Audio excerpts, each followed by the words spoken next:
And we're live. We're live on LinkedIn. Welcome everyone to this LinkedIn live session on autism and ADHD, and well-being techniques and mechanisms to help you stay on top of your neurotype. I'm joined today by the wonderful Carol Jean Whittington. My name is Kate Asiche, and I'm a neuroinclusion consultant, which means that I help organizations and recruiters in particular to build neuro-inclusive cultures and processes to enable more neurodivergent talents to get on board organizations, to find roles and also to be retained and to have a good time and thrive and flourish. And I also help people managers to understand neurodivergence, particularly autism and ADHD. My background is that I have two children who 4 years ago received their diagnosis for autism and ADHD, and that really drove me to set up this business because the work is really needed. We have a 70% unemployment rate in the UK for the autistic population. And it doesn't have to be that way. So I'm determined to help organizations understand what it means to be neurodivergent, and it is a positive story in almost all cases. And I'll hand over to Carol Jean to introduce herself.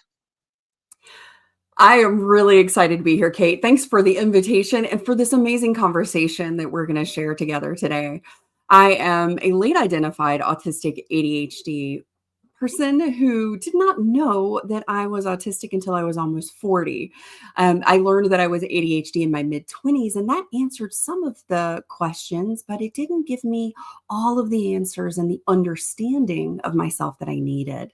I specialize specifically in neurodivergent and disabled chronic stress and burnout, simply because it was the very first thing that showed up as one of the biggest warning signs and huge red flags that say, hey, someone needs to pay attention to this little girl who's 6 years old and no longer wants to be here and is miserably successful in school. And at that point, all of the things were looked at and said, oh, well, she has a genius level IQ. She's hyperlexic, even though I discovered I am also dyslexic. And all of these layers that come out. And through this process and this journey, my very first burnout hit at the age of 6. And I've conducted survey and research into neurodivergent and disabled burnout over the last 3+ years. And I specialize in looking at how does stress impact us within the neurodivergent and disabled community? How does it impact not just how we think and how we feel, but also our physiology? Because one of the most common things within our population is that we have co-occurring health conditions, many that are considered invisible disabilities, like Ehlers-Danlos, certain types of hypermobility within that category. There's also POTS, postural orthostatic tachycardia, and many others. And we get dismissed so often.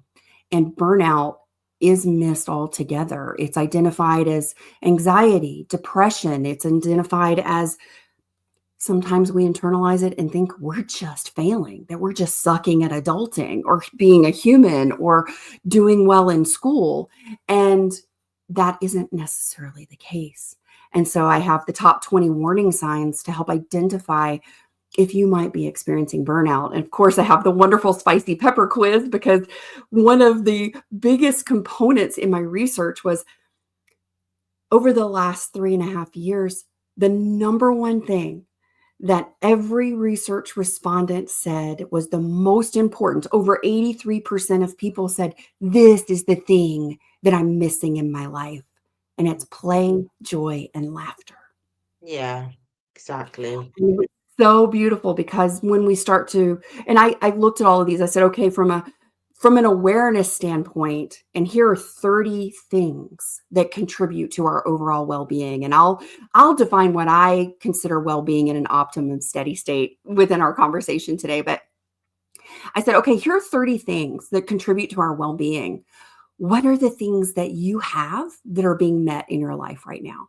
Because I started out asking, well, what's not being met? And that's really hard for a lot of us, especially when you're in burnout, when we have lower cognitive load ability during burnout. Like we can't hold as many thoughts in our mind at the same time, right? When our executive function is worse than usual because it exacerbates during burnout. So it's like, I don't know, I can't think about it. And then we layer in alexithymia, and you're saying, okay, I can feel these things. I have all these feelings and emotions, but I can't necessarily connect what the words are yet, like to define it or describe it to myself or someone else. So I started to ask, well, what's actually being met in your life right now? And by the inverse of that, it was a lack of play, joy, and laughter was the biggest. But when I Yeah. pressure tested it, which is the fun part, right? Because uh, my curious scientific, always want to know all the things brain says, okay, let's look at the patterns. Let's really dive into this. And I said, let's pressure test the results that we have from an unconscious level. And how are we going to do that for sometimes in a group of people that may not have the ability in the moment because of burnout and other stressors to articulate, or may not have the words for a lot of different reasons, because we have also a lot of trauma. And what trauma looks like within our population is very different from what you might hear a neurotypical person describe. And so I said, okay, let's do this. And so we started to pressure test it by looking at the sensory system and how our physical body was responding to stress, which is really beautiful because there's lots of other researchers out there that are doing it. So I had a lot of data to pull from. But what ended up being really interesting was that number one in the conscious place of I want more play, joy, and laughter. That's what I'm lacking in my life. That's why I'm so Mm. burnt out. Actually turned out to be number 5, Yeah. which is interesting. And we can talk about what ended up coming all of ahead of those things. But when we talk about burnout and when we talk about what does that mean for us within our neuro, and I say neurodistinct population and our disabled population, it is very different because it can be chronic, and it can be something that the on ramp begins as early as age 4. The first Yeah. burnout in my research begins to hit between age 6 and age 8 is the core, and then on Mm. the out age 8 to age 10. By the Yeah. time an autistic person hits 40, they have experienced at least 3 significant burnout cycles in their lifetime. Yeah, yeah, that definitely resonates with the experience that we've had in our family. And it's interesting you talk about this cycle, of burnout related to trauma. And I think it's interesting to go back to basics and talk about those terminologies that you reference. So burnout, trauma, when people think of those things, they think of Hollywood, they think of TV, they think of the news, they think of robberies or car crashes or, physical trauma, war, for example, PTSD. And then so people can't relate to what is meant by trauma in the autistic population. So if we can take it back to, for example, the basics around autism, if we think about autism, because autism is probably one of the most misunderstood, should I say, neurodivergent conditions or neurotypes. People really don't understand how it feels to be autistic, and because it's a spectrum, you get so many different presentations depending on the person's sex, their gender, their age, their background, their upbringing, their education, etc., etc. You get different manifestations even within the same family. So, for example, my children are both autistic, but they're like night and day when you see them and their behavior. One is very quiet and introverted, the other is very extroverted, very social. In fact, the opposite of what most autistic people are perceived to be, can make eye contact and all of those, things that people consider are not part of the autistic person's communication repertoire. So when we talk about autism and we talk about trauma and we talk about burnout, can you give us some indication, the audience, some indication of what we mean at a basic level? This is what I use, and Pat Ogden, who has done some phenomenal work in trauma, and I've studied under her, which has just been phenomenal, one of the things that really made sense to me, because we hear trauma and we think of those big T traumas like car accidents, Yeah, those really big, like war, those types of things. And then we hear like yeah, little T trauma, right? Maybe like a fight that happened with a loved one, or maybe it was something, a little more extreme. But essentially, trauma is simply the way that we experience something and we do not integrate it. So when we have an experience that we do not integrate, which means that our brain, our body in conjunction has said, "Oh, I understand this. I can wrap my head around it. It can make sense to me. I can close the loop. It's integrated and I can proceed on because I'm safe." When and I can speak for myself on this one only. And did not realize this. I would deny over and over again, "I do not have trauma. That is not me. You're not describing me," because they weren't. But in essence, when I started to understand that trauma was simply an experience that I did not integrate, that did not feel safe and have closure for me, mm, I look back and I was like, "Oh, from the very early age." And I call these micro traumas. And I say, "Look, this begins to happen and they begin to stack one on top of the yeah, other." exactly. And because of the way that the majority of us are wired, Mm, we have a heightened sensory system. So we do not go through neural pruning in the same way. So we have way more neural pathways and, information. and our Yeah. beautiful dendrite firing. So we are taking in more data and more information to process. And we are always looking for, how do we close the loop to understand Mm, something? And so, therefore, we experience trauma from that perspective more frequently than the neuromajority does, yeah. because we are looking for understanding, closure, and safety. Mm, yeah, makes a lot of sense. And that whole idea of processing, being so different in the neurodivergent population, there isn't that same mind, should we say, step by step. And like you say, that's that pivotal word, pruning. It's so important because the neuro majority or neurotypical population are very good have a natural way of picking out information, data which is irrelevant or does not impact them, not necessarily always correctly, but it's a mechanism to save the brain, power. Whereas, in the neurodivergent, particularly autistic population, there's so much input, sensory input, that there's an overload in the end. And I suppose that would cause a trauma of sorts over a period of time. And like you say, it's the compound effect. And if you're if you're misunderstood as a child and you're constantly told that you're misbehaving, that you're disruptive, that you're not paying attention, and all you want to do is be in a quiet room with less noise, with less light, with less, sensory input, that I suppose must have a terrible effect because you're not able to get through to people, are you? If a Well, teacher that's is just constantly one. telling you that you're wrong, Well, and that's just one version. That's just one lens, it's a because one there is tiny version. Yeah, a variety, because then there are those of us who, and this is one of the things that I do within my methodology, the unveiling method. Within my business, I've created a suite of assessments. And so one of those is a sensory profile blueprint.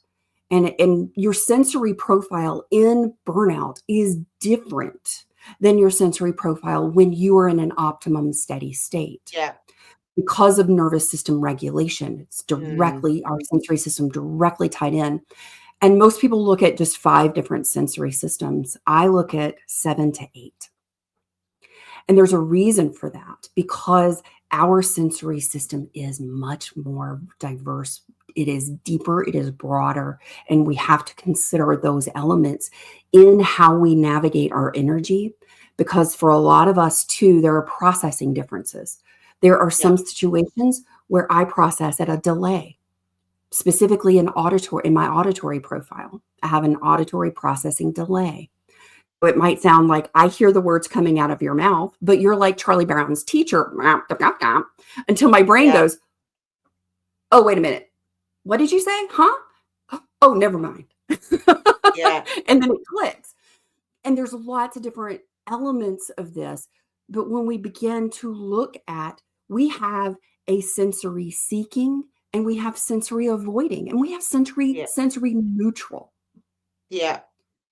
And all autistic people have all of those. Every Yeah. human, regardless of your neurotype, has sensory seeking, sensory avoiding, and sensory neutral experiences. It is how it is impacting us in the moment. How is it serving us in the moment? One of the greatest things and one of the greatest tools that I provide is we look at this sensory profile blueprint for the individual right now in this moment. And this is like the quick and dirty. The very first thing it asks is, what do you sensory avoid? Because Mm. that list is going to tell you specifically the things that are draining your energy, the things that are consuming your spoons, as we say in our world. Because I think the spoon theory is great, but I think it is also can be detrimental if you only look at it from how do I allocate and distribute spoons and give them away. But I believe that the most important thing that we do is to look at how do we have reciprocity and harmony? How do we bring spoons back in to replenish our drawer? Yeah. And that's why we look at the other part, which is what do you sensory seek? Because that's also going to be unique in the moment because that is what's going to calm you. That is what is going to regulate you. That is what's going to energize you. And if we can start with those super simple things, we are then taking steps towards an optimum steady state. So I define well-being as an optimum steady state. It is a Yeah. sustainable way of operating where all systems, your mental, your physical, your emotional, and your sensory are running efficiently and performing at their best to support you. Now, it Yeah. is unlike balance. I think balance is a word that people get caught in because they say, I need work-life balance. But if we Mm. think about every time we try to calculate mentally balancing something, adding and removing. So we're looking at a mathematical equation and we are Yeah. trying to distribute evenly 50. on both sides, right? And Yeah. it doesn't mean everything is perfectly aligned at all times when we're talking about an optimum steady state. Instead, it's about reaching a state of harmony and adaptability, flexibility, even in high demand environments and stressors, allowing you to retain your aligned best self during stress without burnout to remain in your authenticity and personal power. Yeah, that's the only. Thank you so much for your comments earlier on the positive response to the points that are outlined by Carol Jean. She certainly knows her stuff, and if anyone else is watching at the moment live, if you're watching on playback, then you can contact us with the details we share with you at the end. But if you're watching live, please feel free to comment, insert your comment on the live stream and we'll put it on the screen and get to it, answer it and acknowledge it. It's really great to have interaction from the audience as well. Carol, I was interested in what you were saying about, that whole sensory avoidance and sensory requirements, and the alignment rather than the balance that you think is a beneficial to achieving well-being at a spiritual, psychological, physical, and sensory level. I'm interested to know about the positivity of that regulatory input because I have come across quite a few examples of coping mechanisms which are not healthy, but established, habitual, and that's difficult to break. If Yeah. it's a cycle, eating too much, eating the wrong foods, perhaps scratching one's skin, harming oneself as a way to feel calm. What are your thoughts on achieving a healthy approach to So regulation? part of that is to pause, to reflect. That's why I created the sensory profile blueprint so that we can begin to look at and see, what are you seeking?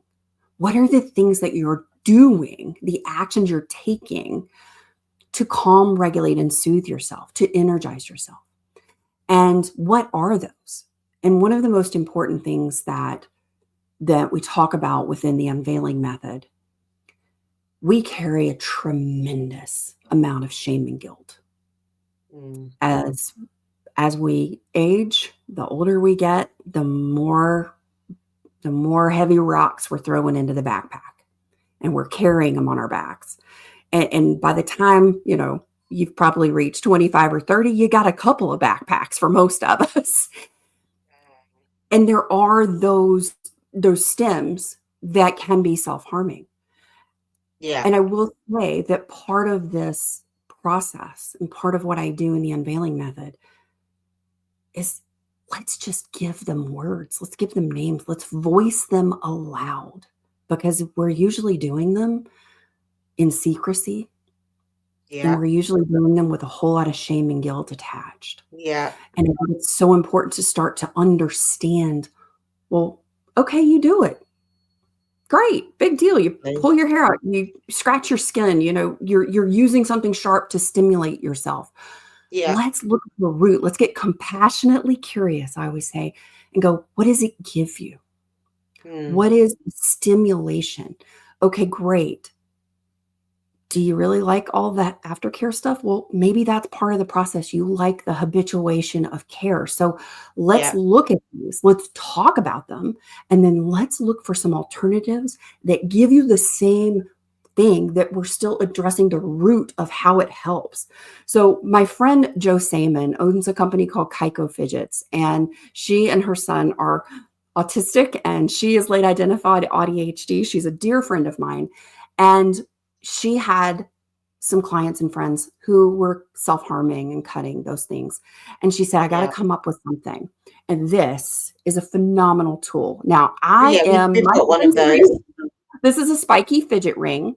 This Yeah, is one of their extra tight. So it's a little tighter. It's a little more stimulation.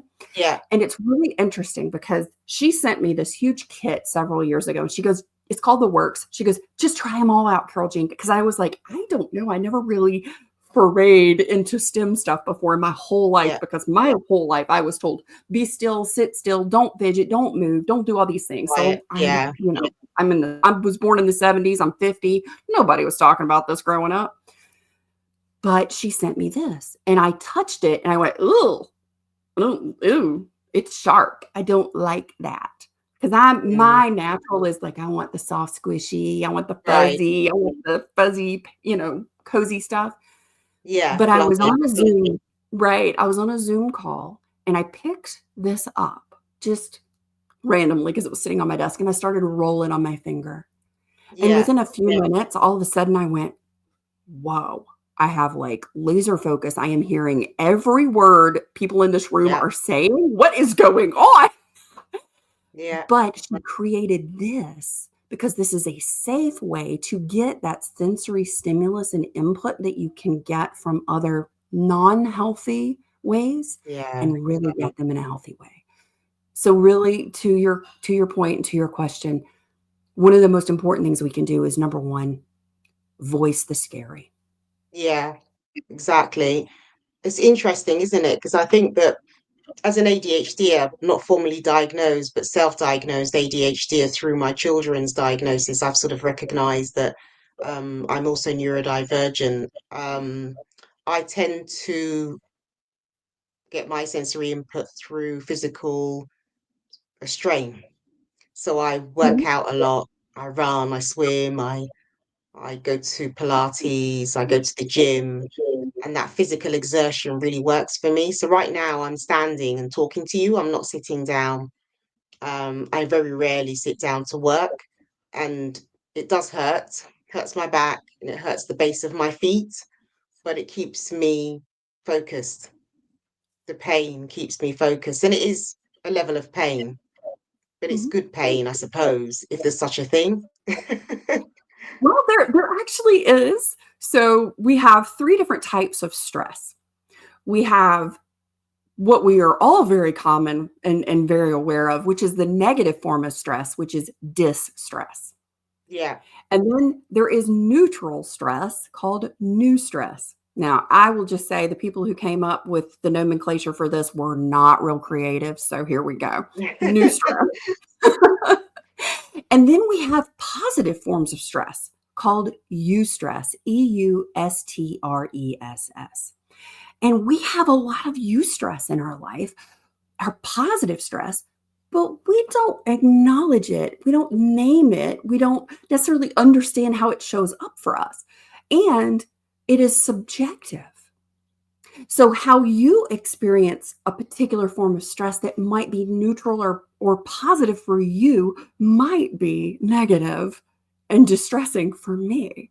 Oh, And yeah, for so sure. that's why it's so important that we really begin to understand our own sensory profile, our stress profile, which I have a quiz for stress profile. That is absolutely free, along with the spicy pepper dashboard, where you can dive in and discover your particular burnout pepper level, from a poblano pepper level 1 all the way up to the ghost pepper level 5, where you're so hot you're not. Ghost But pepper. when we can, Wow. yeah, Ghost isn't pepper. it That's fun, hot. right? It is hot, and I've been in it more than once. Right.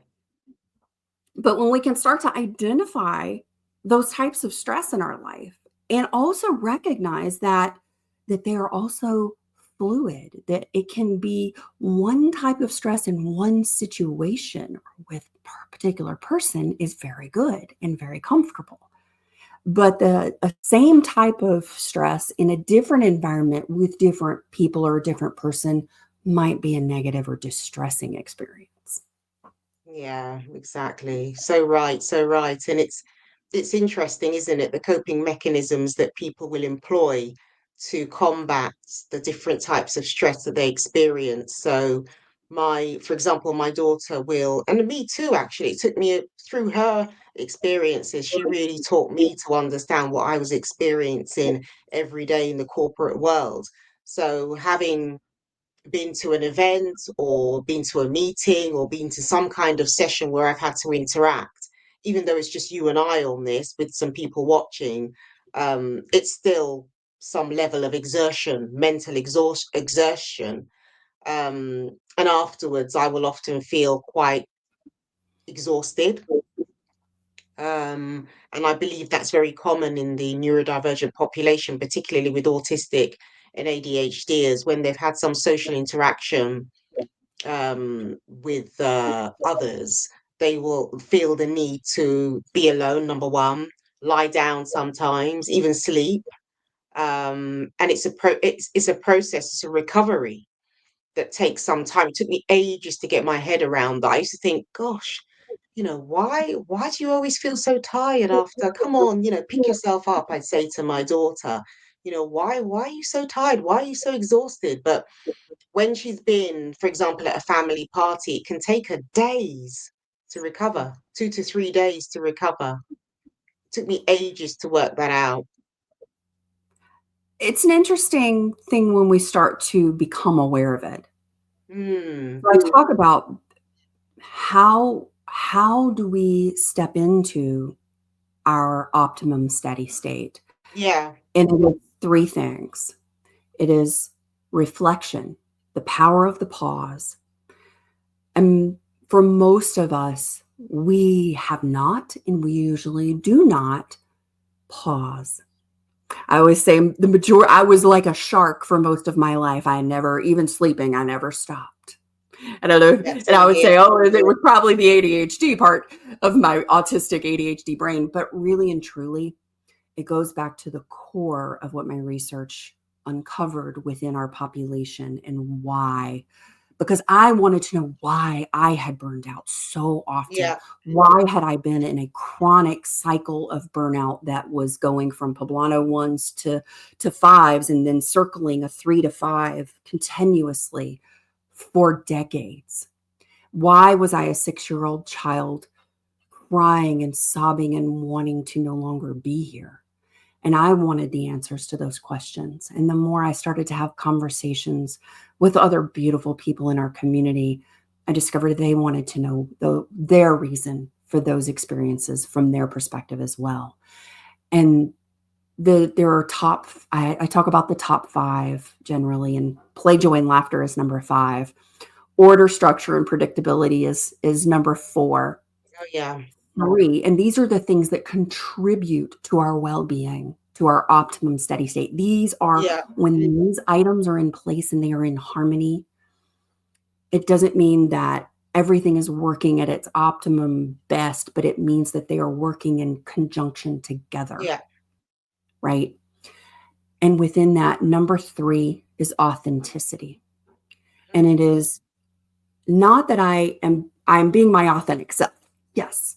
And Yeah. I'm able to be my authentic self, my true self with other people.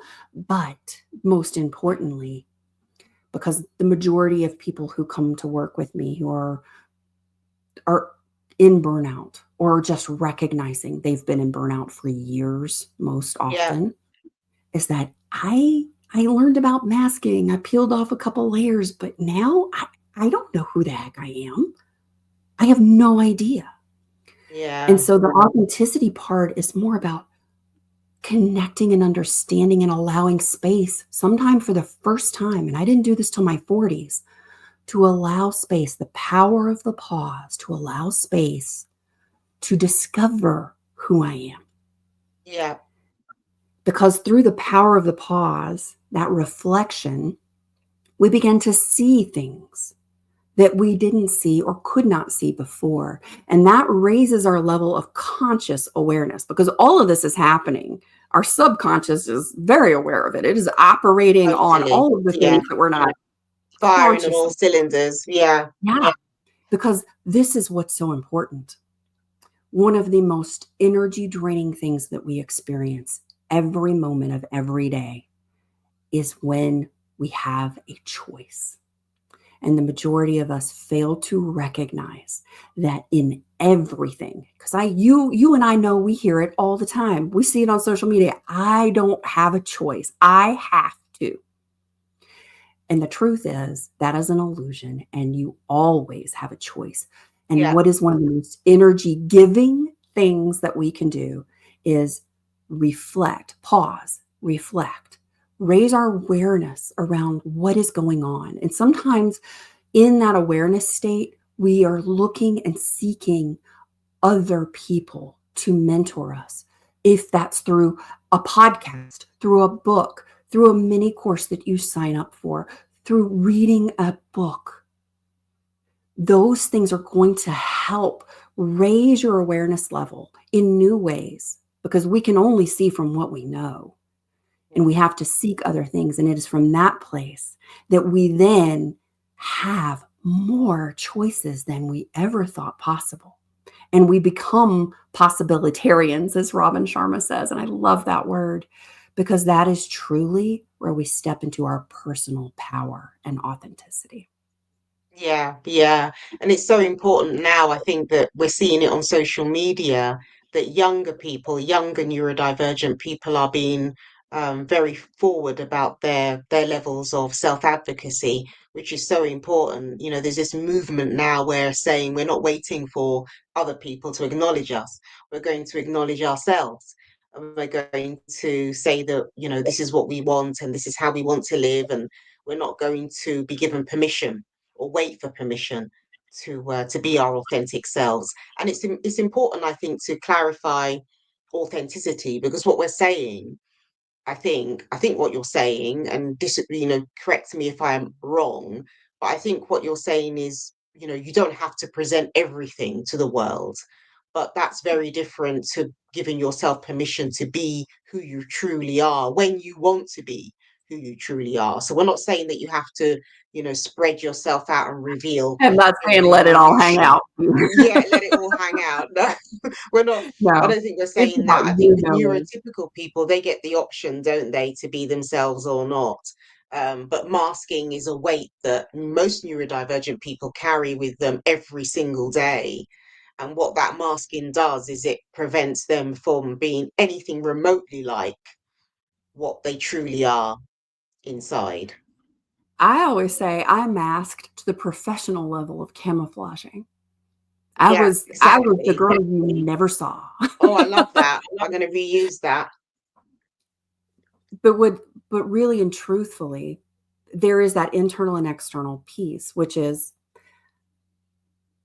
first we must know who we are, be able to Yeah. answer the question. It is ever evolving. So it is not a stagnant or fixed No, thing. no. It is simply also, and I'll tie in these top two biggest contributors to optimum steady state in my research so that this will make even more sense, to have the opportunity to discover, to try new things and go, you know what? I really don't like peanut butter. It is a Yeah. texture thing.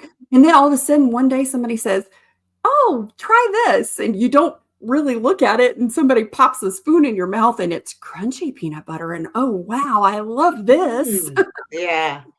So there, that's kind of like authenticity. It's like you're discovering what you like, what you don't like. You're evolving and you're Mm. being open to how you are changing, but you are being connected and aware of what is either fueling you and lighting you up or what is draining and depleting you. Because Yeah. the second most critical part, one of the biggest components of an optimum steady state is belonging. And Mm. there is a difference when we talk about belonging and belongingness within a neurodivergent and disabled population. There is the external. I feel like I belong to a group of people. I feel like I belong within this particular space. Yeah. And that has its own power and that is necessary. And it has an energy drain when it is not being nourished. But there is something that is more powerful and more energy draining and energy giving, and that is the internal experience. When I pressure Yeah. tested these, right? The internal experience of belonging. I feel like I belong to myself. I feel like I belong here. I feel like I belong with myself. Yeah. Yeah. Very, very, it's a pivotal thing, that whole experience.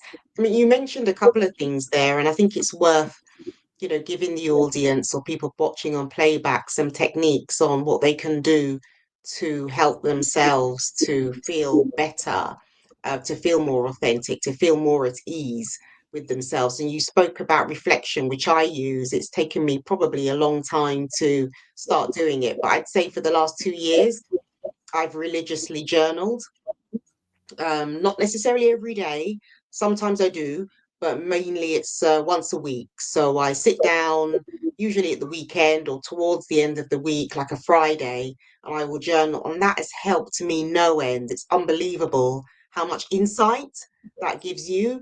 Because if when you're running at 100 miles per hour, you're constantly doing the same things over and over again, and you're not understanding why things are not going the way you want them to.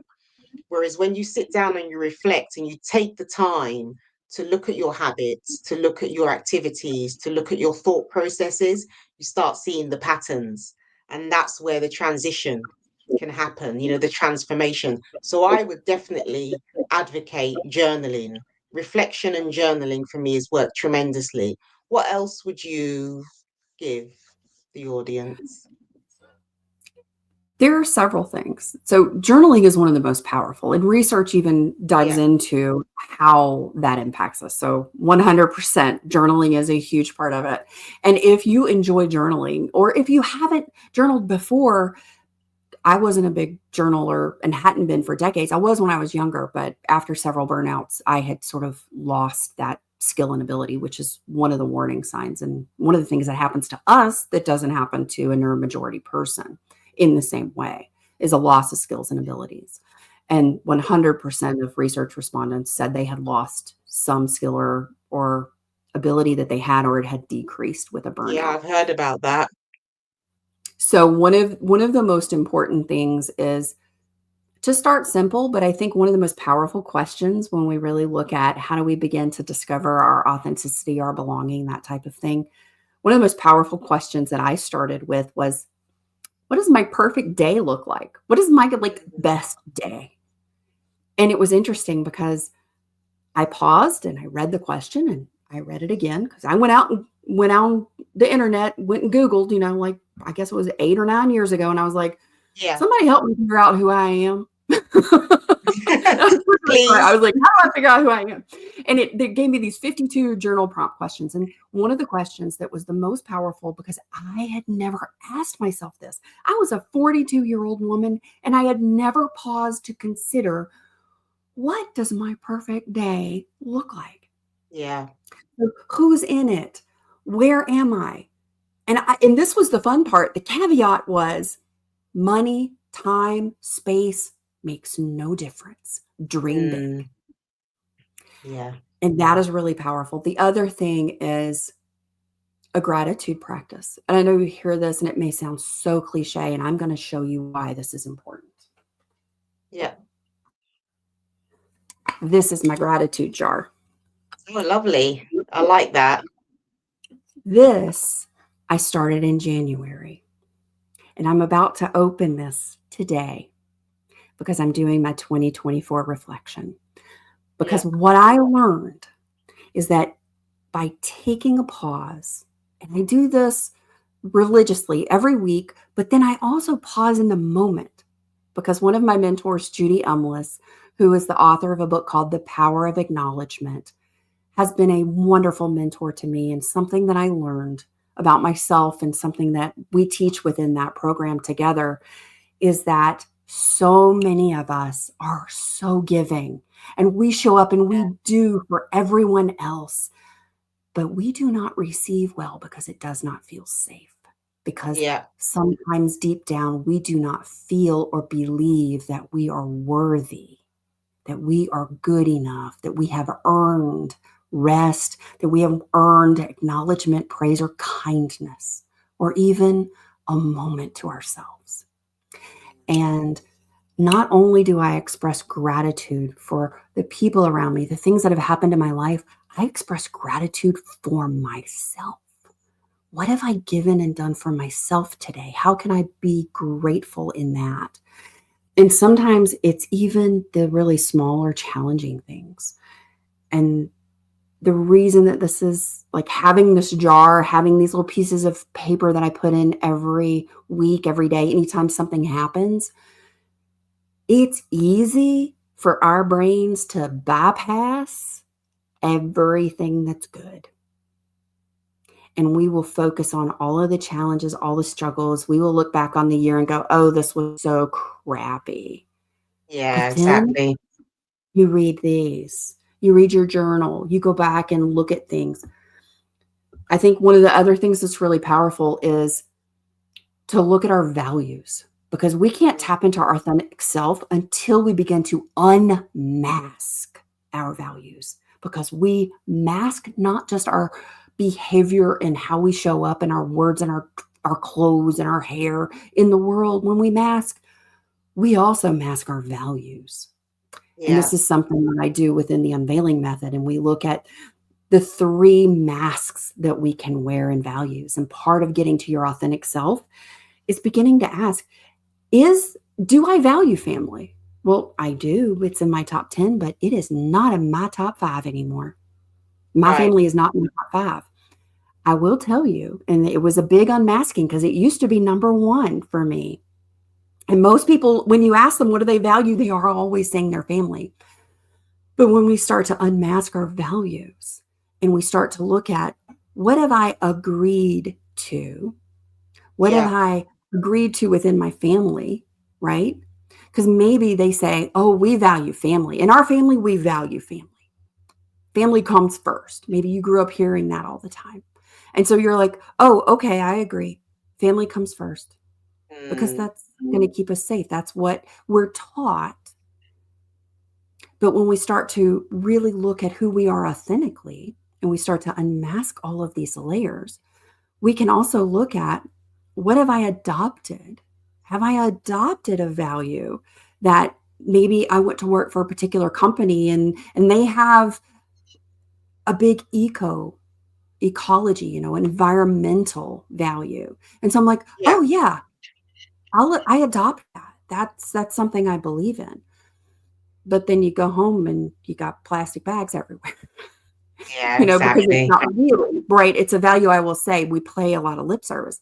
So I think Mm, one of the things that can really help, that if journaling's not your thing, if gratitude expression isn't necessarily your thing, begin to look at your values and start to ask yourself, do I truly value this, by pressure testing it and looking at, what am I actually doing? Because we, by extension, naturally do our values when we are being them. And so yeah, that's going to give you some signposts of, well, family's in my top 10, but my health is number one because of my family. My number one yeah, value is my health because I haven't had it. I lost it. I was bedridden for years because of burnout and co-occurring health conditions. And so I value my health because there were times I laid in the bed and my children were small and I couldn't play with them. And I wanted to. yeah. I couldn't sit on the floor and just play Legos or just, watch TV with them because I was too sick to do it. And so I value my health above my family so that I can show up for my family.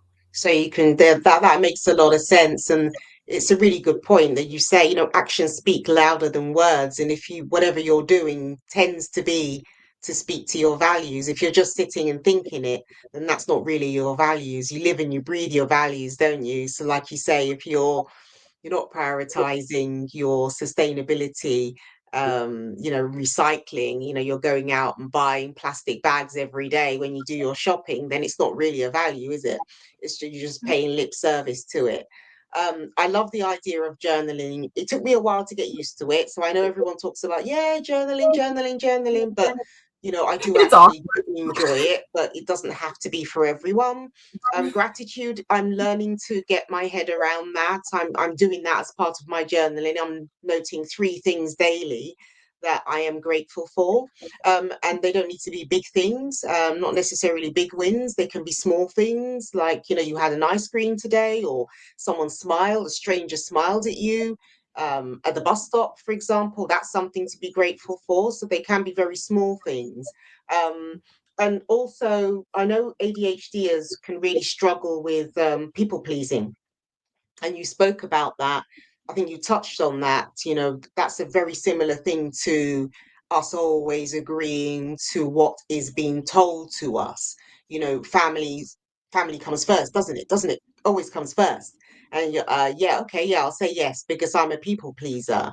And overcoming that people pleasing knee jerk reaction is really quite tough.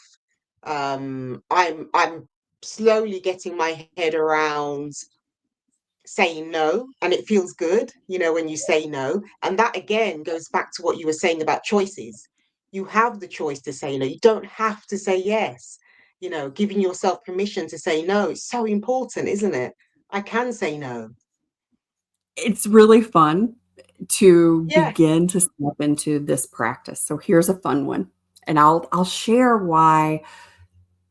I'll share the biggest number one key to an optimum steady state and how to begin nourishing it in just a sec, because you brought us here so beautifully. But it's truly important. And this is a really fun exercise. It's super uncomfortable. And so I'm going to say something that I say all the time. It's really important. Number one, stop being so dang judgy. Get it out of your head and quit being so mean to yourself. Just, it's going to happen, but just acknowledge it and go, I'm going to just quiet you for a moment. Put your big britches down over there on the bench and let's just have a second here. And I want you to get compassionately heart centered and curious about yourself.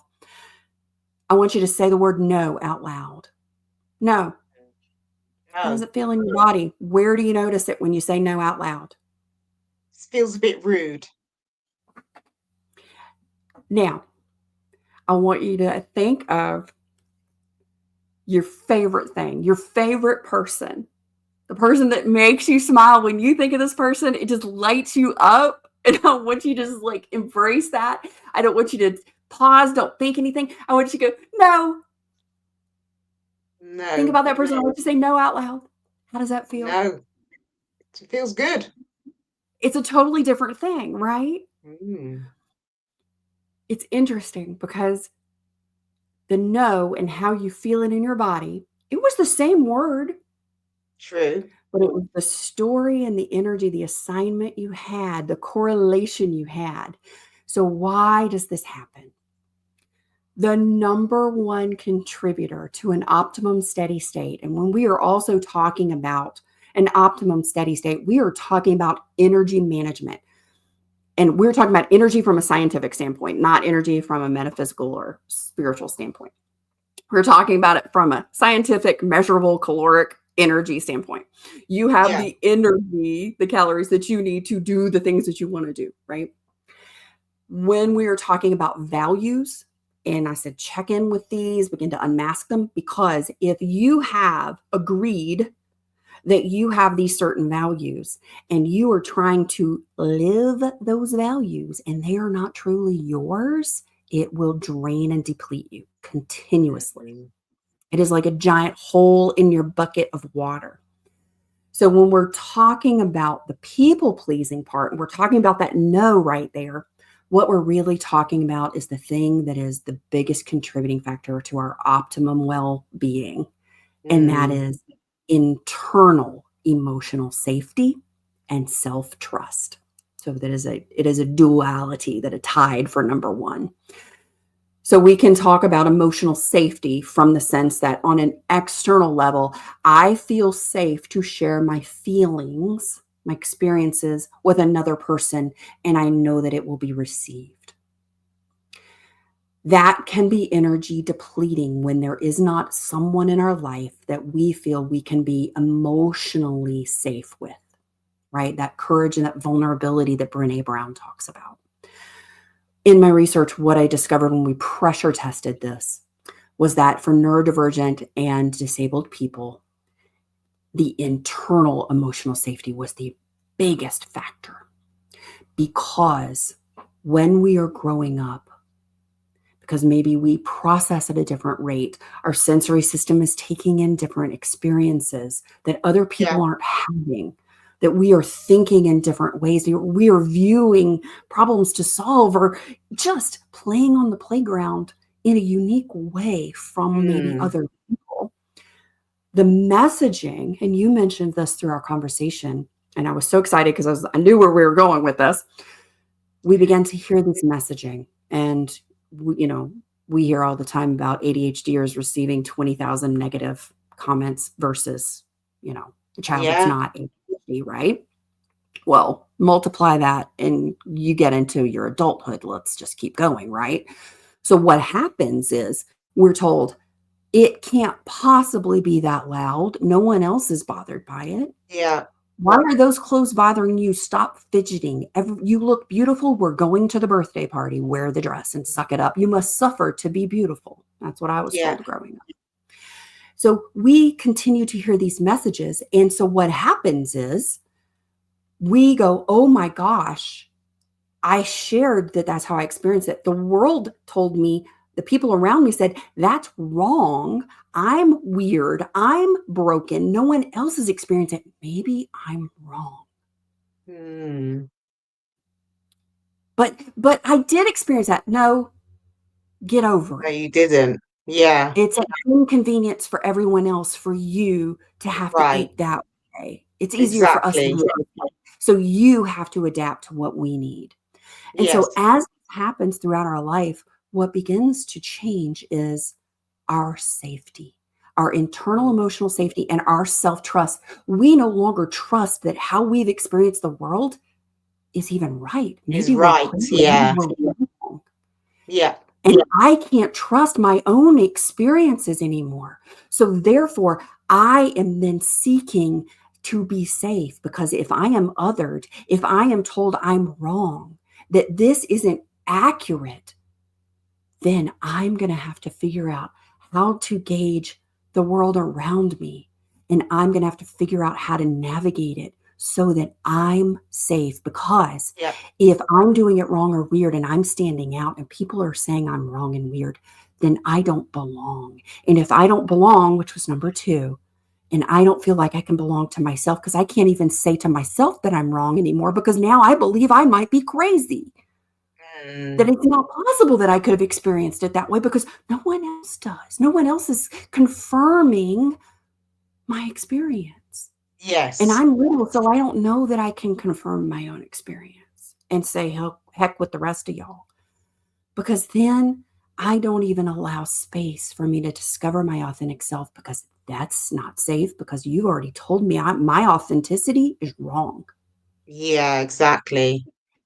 So I depend on you to give me the validation to move forward in my life. I don't trust what my perceptions and experiences are of the world. I trust you more than I trust myself. Therefore, I please you in order to feel safe.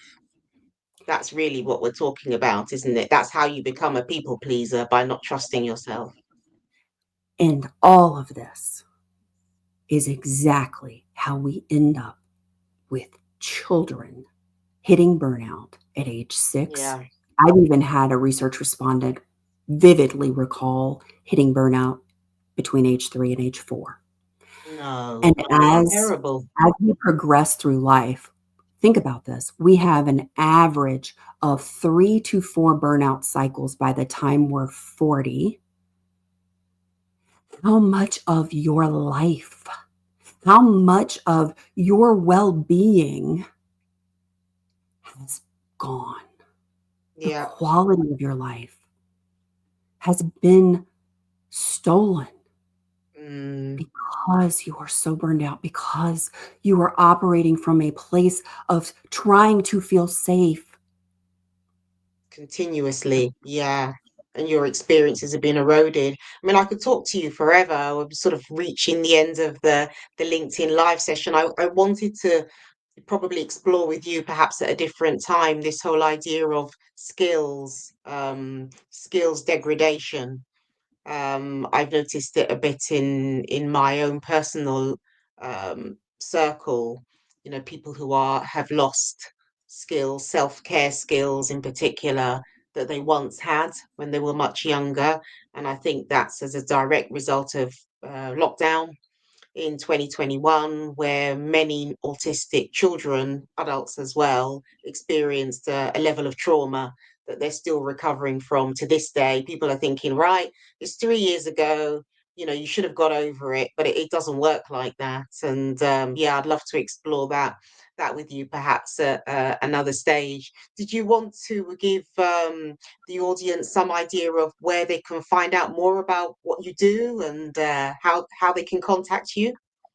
Absolutely. The best place to start, honestly, is to take the spicy pepper quiz and the stress profile, which is at whittingtonwellbeing.com, and jump into the podcast, Beyond Chronic Burnout, every Wednesday. We actually have a series out here in this month of December, and it's on grief. And today is the special episode on neurodivergent grief because it is very different, because it seems counterintuitive, but this time of year it's something that's come up so often in my conversations over the last decade, and it is how we experience grief, and especially how much more difficult it can be during the holidays.